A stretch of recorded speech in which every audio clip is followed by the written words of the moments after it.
Thank you very much indeed. Welcome. I'm sorry about the. No. It's the outstanding presentation. Thank you very much. Thank you. Welcome. Thank you. Thank you very much indeed.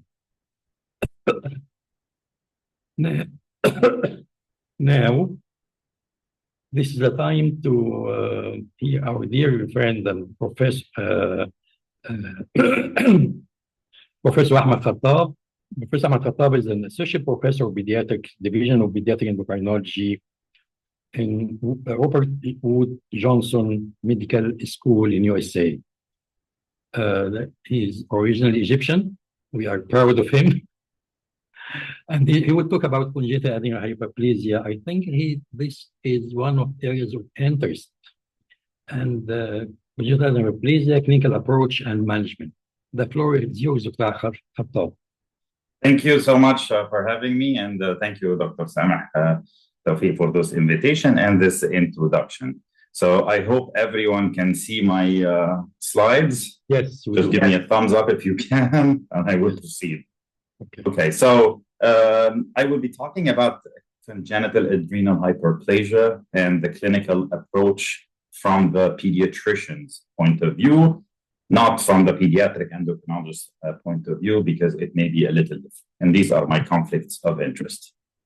I'm just having a hard time proceed with, yes, there we go. So I have 1 or 2 slides on the prevalence and the classification of CAH. I will briefly go over the pathophysiology of CAH, and I will share a couple of possible clinical scenarios, how CAH patients can present. We can review the diagnosis, whether it's the biochemical or the genetic confirmation, and I will go over the treatment paradigm. And I will have a couple of slides at the very end about emergency management or the stress dosing in patients with congenital adrenal hyperplasia, which is applicable to patients also with adrenal insufficiency of any kind. So this is the CAH global prevalence map. And interestingly, you can see the darkly shaded areas have more CAH patients than the lightly shaded areas. And one of those, a couple of those are there, Egypt, China, and India. Even though we say that the classical CAH prevalence on average is 1 in 15,000, it's probably more common in countries like Egypt, for example. But what's fascinating and more interesting is that the non-classical form of CAH, which is the mild form, is probably more common than we think. There is a reported prevalence of 1 in 200 or up to 1 in 1,000. We definitely know this is not accurate by all means, given the spectrum of presentation in non-classical CAH. So it could be totally asymptomatic. Patients can, or people can have non-classical CAH and not know about it. And it could be very mild, or the clinical picture could be very subtle. So, but I can tell you in some certain populations, the non-classical CAH prevalence could be up to 1 in 27, which makes it probably the world's most common genetic condition, even more common than something like cystic fibrosis. So how do we classify CAH? We have two categories, and within the classical category, we can have another 2 classifications, but it's really a spectrum. But anyways, if we want to follow the classification, we have to first look at the presence or absence of 2 important signs. The classical CAH always have atypical external genitalia in the female fetus or female baby. We notice I use the word atypical, not ambiguous. We are refraining from using the word ambiguous, which is not welcomed anymore in the within the CAH community. So the presence of genital virilization automatically classifies your patient as having classical CAH. Now, if in addition to that, there is salt wasting or aldosterone deficiency evidence, then you can call this patient a classical salt wasting CAH patient. The absence of salt wasting and only the presence of external genitalia virilization classifies this as classical simple virility. And the non-classical form obviously does not have any genital virilization or salt waste. And there's a lot of those androgenic or hyperandrogenic signs and symptoms, such as androgenic hair loss or male pattern baldness, premature adrenarche, precocious puberty, acne, irregular menstrual cycles, and so on. Rapid growth is a very important one with impaired final adult height. But those can be across the board, whether you have classical CAH or classical CAH of simple virilizing or salt wasting. So moving on to the pathophysiology of CAH, this is the famous steroidogenesis, adrenal steroidogenesis flow chart. On the left side, you see the aldosterone pathway. In the middle column, there is the cortisol biosynthesis pathway. And on the far right, you have the androgen pathway. What happens in 21-hydroxylase deficiency CAH, which is the most common type, or over 95% of the cases have 21-hydroxylase deficiency? What happens is there is disruption or impaired biosynthesis of cortisol and sometimes aldosterone. With the impairment of cortisol biosynthesis, there is disruption of that negative feedback mechanism, which causes the hypothalamic corticotropin releasing factor to increase and to stimulate more ACTH production from the pituitary gland. And this drives shunting or causes shunting of steroidogenesis through the only intact pathway, which is the androgen pathway. So you basically end up with an adrenal gland that has a lot of ACTH-driven hyperandrogenism and variable degrees of mineralocorticoid and cortisol deficiency. So those are the four or the three elements of CAH: aldosterone deficiency sometimes, cortisol deficiency all the time, and androgen deficiency, androgen excess in variable degrees all the time. So how does that translate into a clinical picture? What do you actually see on the patient? So the excess ACTH, the only thing we actually can see on the patient from the outside is hyperpigmentation. They report being tanned without even going to the beach. And that's a very important sign. So it's not tanning along the sun-exposed areas of the body. So you can be totally covered and still get tanned. And you can see this picture, obviously, of, you know who that is, I'm sure. So when it comes to cortisol deficiency, that can present as adrenal insufficiency, or what we call for short adrenal insufficiency. And that's usually in a baby would be a poor feeding sign, failing to thrive, not gaining weight, vomiting and dehydration, leading to metabolic acidosis, eventually low blood sugar and hypertension. This is a potentially fatal condition. Adrenal insufficiency can be a cause of death. And it's usually precipitated by a stressful event, whether it's the stress of a severe gastroenteritis with dehydration, febrile illness, stress induced by anesthesia or surgical procedures, or even trauma or fractures on the field with a lot of players. And a lot of these children participate in sports. So this is a very important thing to know, that this can precipitate an adrenal crisis in these patients, even though at baseline they may seem to be fine. So aldosterone, if you want to talk about aldosterone deficiency, obviously this presents with biochemically with hyponatremia and the hyperkalemia. There's impaired absorption of sodium. We have, and this is obviously under the control of the renin-angiotensin system. So we have a very high plasma renin activity indicating that this hyponatremia is really adrenal in nature. Now, these patients can bring up a lot of subtle signs or reports of salt craving. So a lot of these patients tell me, I'm actually drinking from, I'm drinking pickled juice, or I put the salt shaker in my mouth directly. I salt my pizza. So those are a lot of signs of salt craving or aldosterone deficiency. So if your patient, even if they don't have CAH, starts reporting craving salt, start thinking of the adrenal gland or aldosterone deficiency. And last but not least, the most important or the most noticeable one sign is androgens and probably genital virilization of the external genitalia in the female child, the female baby, is one of the hallmarks of CAH.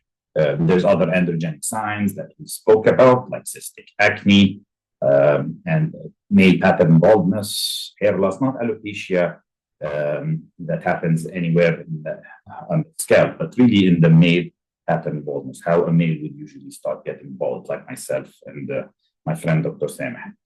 And after that, you have to notice the growth rate. The growth rate, or the rapid growth, is also a very ominous sign in CAH. If the child is growing very fast and skipping percentiles, you need to be concerned, or you need to be evaluating this. But this is usually accompanied by early puberty and also rapid skeletal maturation. These patients have a rapidly advancing bone age associated with that rapid growth. So they are actually tall children, but short adults. They end up fusing their growth plates soon. They end up completing their growth soon because they reach puberty early due to the excess androgens that they were going through. So these are tall children, short adults. And you can see that the growth chart that may be exciting a lot of times for many parents ends up being not an exciting adult height. So we always order a bone age with rapid growth.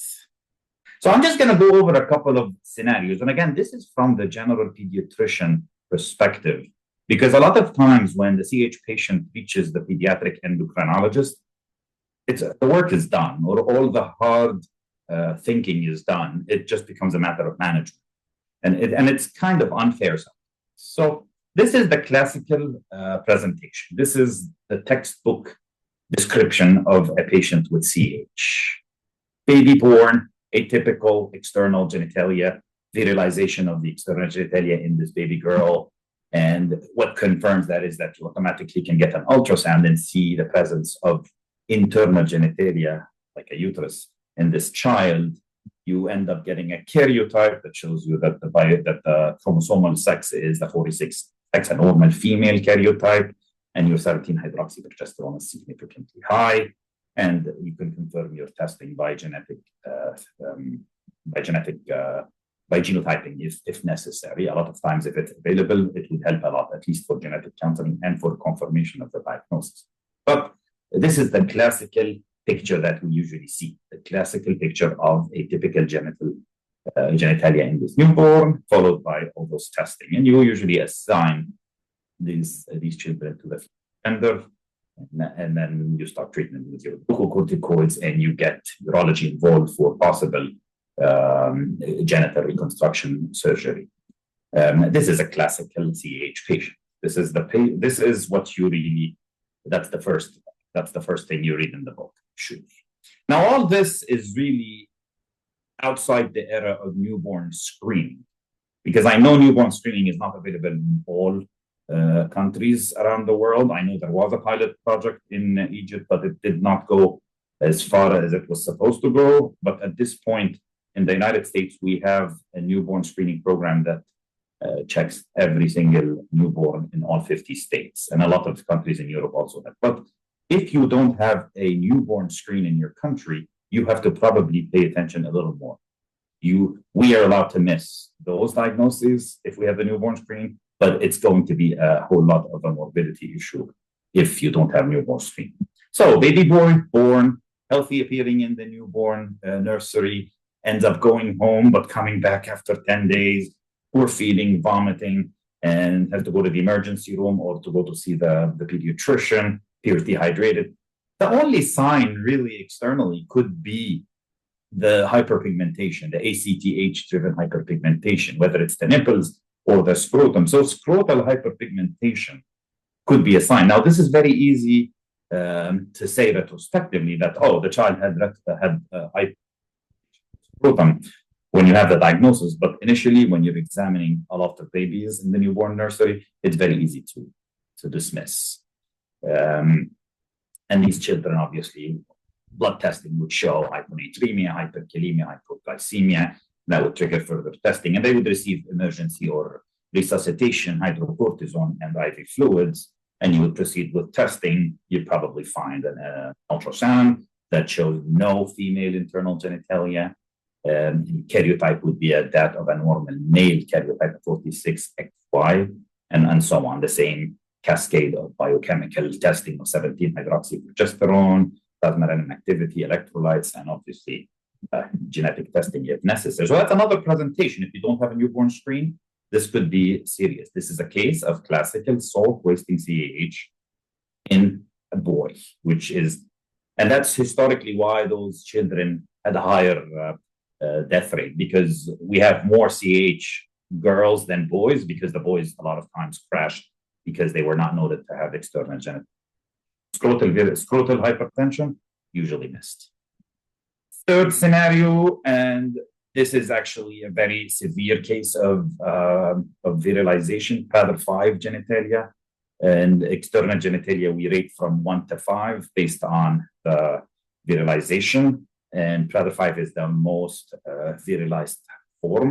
This child was born, baby boy, assigned to the male sex or gender, and examined in the newborn nursery, looked good, discharged home. The only catch here was that this child had bilateral undescended testes.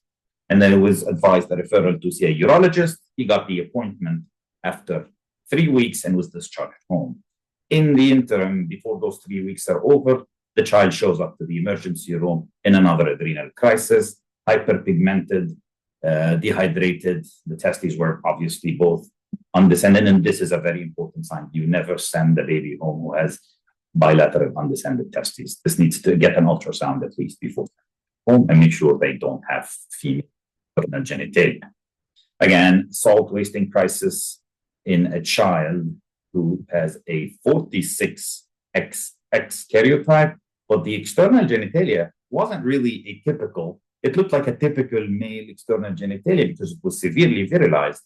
However, the absence of gonads, absence of testes, make this a very important sign to look at. Same story, but this was a near-death case of classical salt-wasting CAH, and there was another glitch here where gender reassignment had to be done. So moving on to outside the salt wasting crises that happen usually in the first couple of days or couple of weeks of life, rapid growth could be a very important. You can see this boy on the right side, who's from his clothes, you can tell he's still an infant or 1 or 2 years, less than 2 years of age. And his brother in the middle, and it's his birthday, and it's probably his 4th birthday. And you can see the difference in size is very, very little. This boy is growing very fast. And you can tell that this is not, comparing children to each other or siblings to each other. So a rapid growth rate could be an important sign. And you usually look at the puberty or examine the puberty at the same time. And you find a bone age that's advanced, you know there's evidence of androgens, and you check the androgens, you find that the 17-hydroxyprogesterone is high. You can probably start treating these kids right away with puberty blockers and hydrocortisone, but the adult height impairment is probably inevitable. This is a classical, simple virilizing case. They didn't crash at birth. There was no salt wasting crisis. And the only sign was really the puberty or the early puberty. And I can keep going. I'll just go over one quick case. A 17-year-old female presenting to the dermatology clinic with concerns of cystic acne. I have very bad acne. She had menstrual cycles, irregular menstrual cycles in the past year, and she was diagnosed with polycystic ovarian syndrome, which is a very common diagnosis. In my opinion, sometimes it's overdiagnosed, and a lot of those patients have non-classical CAH. Further examination, you can tell she has androgenic hair loss, and she's not that tall. Her height is on the 3rd percentile. The constellation of all those symptoms and signs, you get an ultrasound that looks normal. Ovaries don't have cysts. 17-hydroxyprogesterone elevated. This is a non-classical CAH patient who may have not required treatment, in all fairness. However, this can explain all the findings you have. And 3 months treatment with dexamethasone, which you don't have to do, but in this case, showed significant impairment or reduction in the androgen level. infertility or anovulation or amenorrhea could be also a presentation. So your non-classical patient can show up in the dermatology clinic, in the OBGYN clinic, in the general adolescent clinic or pediatric clinic. And they usually don't show up in the endocrinologist clinic for this type. All right. Moving on to the biochemical diagnosis, it's really obvious when you have a high 17-OHP level. We look at the biochemical markers proximal to the substrate before the enzyme deficiency. So in this case, you'll be looking at the 17-hydroxyprogesterone and all the other androgens. For the diagnosis, we use 17-hydroxyprogesterone. However, for monitoring of treatment, we can use other androgens like androstenedione, testosterone, and plasma-renin activity, for example. Your gold standard is probably a standard dose ACTH stimulation test where you obtain baseline 17-hydroxyprogesterone, administer ACTH, and then check your values after that.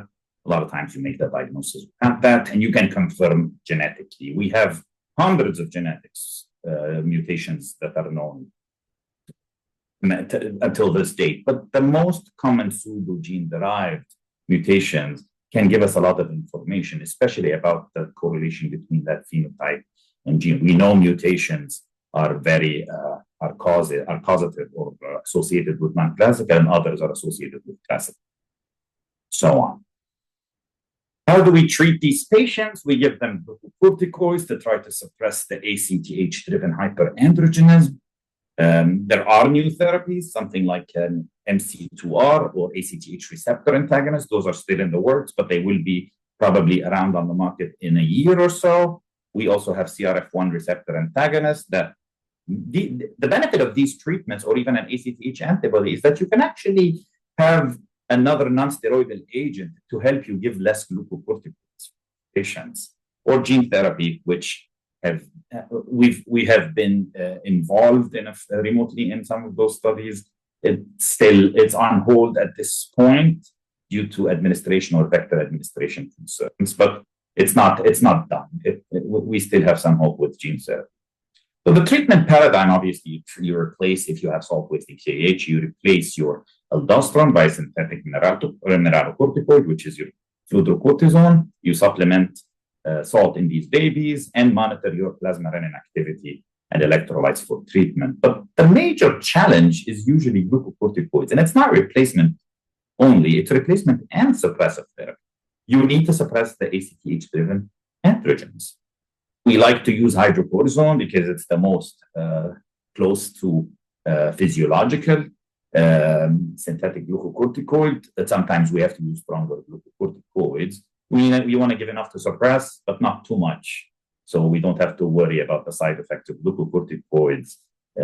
It's a delicate balance when we monitor the side effects with those androgens. A lot of times we're unable to reach that balance to try to balance the puberty, stature concern, hirsutism, the infertility, all the androgen-driven symptoms with those obesity, insulin resistance, type 2 diabetes risk, weight gain, cardiovascular, and so on, that could be associated with glucocorticoids. And that's why those new treatments may be of benefit. And the last part here, which is the stress dosing or the emergency management of adrenal insufficiency, is probably applicable for any case of adrenal insufficiency, even if it's induced by glucocorticoids given for asthma, for example. Someone who has secondary adrenal insufficiency, you need to stress dose at the time of illness or stress induced by an illness or a procedure such as a surgery or anesthesia, or even trauma, head injury, a bad concussion, a fracture, febrile illness. All these illnesses require stress dosing. You need to instruct these patients to take more glucocorticoids at that time of illness outside their maintenance regular dosage. And the reason is you try to mimic the body's physiology. The body would make more cortisol at that time, and that's what you're trying to mimic. You want to use a glucocorticoid that kicks in right away, rapidly acting, namely hydrocortisone, not your dexamethasone or prednisone, and the same thing for the injectable. Injections are used in patients who are unable to tolerate PO, unconscious, or severely dehydrated or a severe gastroenteritis that they can't even do it, or that absorption is questioned.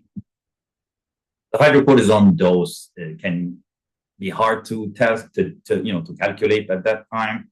Bottom line is you can't give too much hydrocortisone. You can give as much as you want at that time of emergency. It's not going to harm the patient, but it can save the patient's life.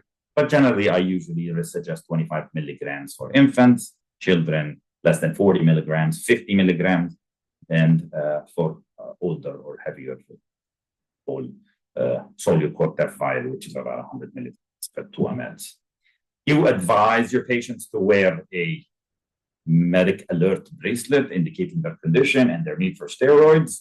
A lot of kids don't want to wear this. There's sports bracelets that are sold that they can use in sports. It should say something like, I have adrenal insufficiency. Please give me hydrocortisone. And this could be life-saving. You don't need to stress dose or recommend stress dosing for children going to the gym or regular exercise. You don't need to stress dose them because they're stressed, because they have a math test or an academic exam that's very difficult. The regular vaccinations, a minor illness that's not febrile, like a runny nose, you don't really need to stress dose, or else you'd be stress dosing these kids nonstop because all the children have a runny nose, they go to the gym and they exercise and they get their vaccine. So these are conditions when you really don't need the stress dose. And I wanted to keep my 25 minutes so we can get any questions in the time and catch up with the schedule. But my take-home points is that for the general pediatricians, that your CAH can present outside the textbook description. It could present at any age, even if it's a severe form, and this is a potentially fatal condition, and this could and stress dosing could really save lives a lot of time. We try to treat these patients with a balance of glucocorticoids and androgen symptoms. So we try to not give them a lot of glucocorticoids to try to avoid the comorbid conditions that we see later on in life, like osteoporosis and so on, and try to control their androgens at the same time.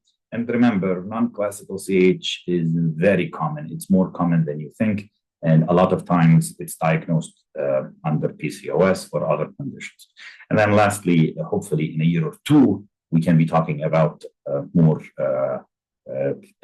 new therapies on the market. And thank you so much for having me. And I will take a question or two if you want. Dr. Khattab, thank you very much indeed for your excellent, outstanding presentation. But let me ask you a question. Nowadays, there is a new hydrocortisone for CH. Is it new hydrocortisone for CH? How about are you asking about new hydrocortisone preparations for CH? Yes. So the new hydrocortisone preparation, which is exactly identical to the regular hydrocortisone, is going to be on the market hopefully next year. And this is a recent FDA submission. And this is the liquid hydrocortisone. It's not suspension, it's liquid. The current compounding of hydrocortisone is not advised by all means because the suspension form is very different.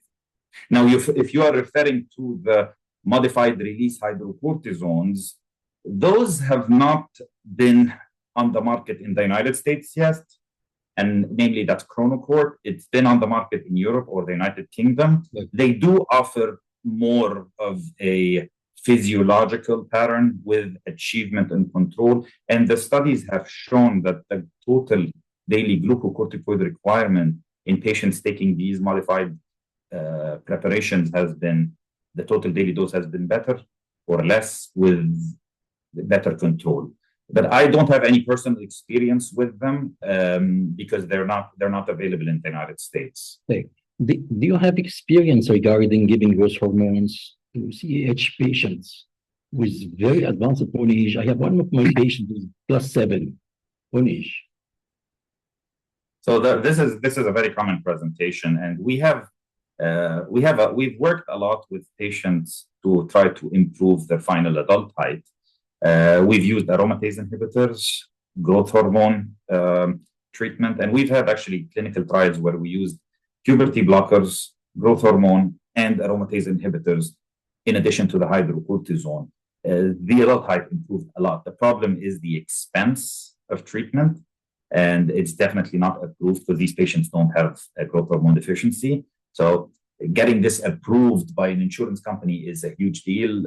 If the patient is willing to pay out of their pocket for the growth hormone, it could be beneficial. However, in my personal opinion, a lot of times aromatase inhibitors, even though this is off-label, we don't have long-term data for that, but if you weigh your benefit and risk here, aromatase inhibitors could give you a lot of a good outcome without having to spend a lot of money.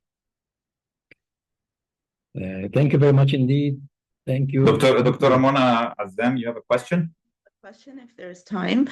First of all, yes. Thank you very much, Dr. Khattab, for a really interesting presentation.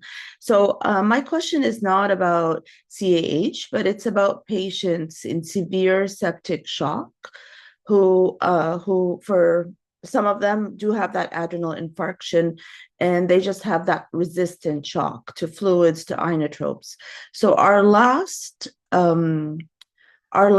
resort is always hydrocortisone, but there's still a lot of pushback because we don't have enough evidence that it works. Like we know it works in a subgroup, but we're not able to do like a suppression test. We're not able to know before we give it. Do you have any experience or thoughts on that?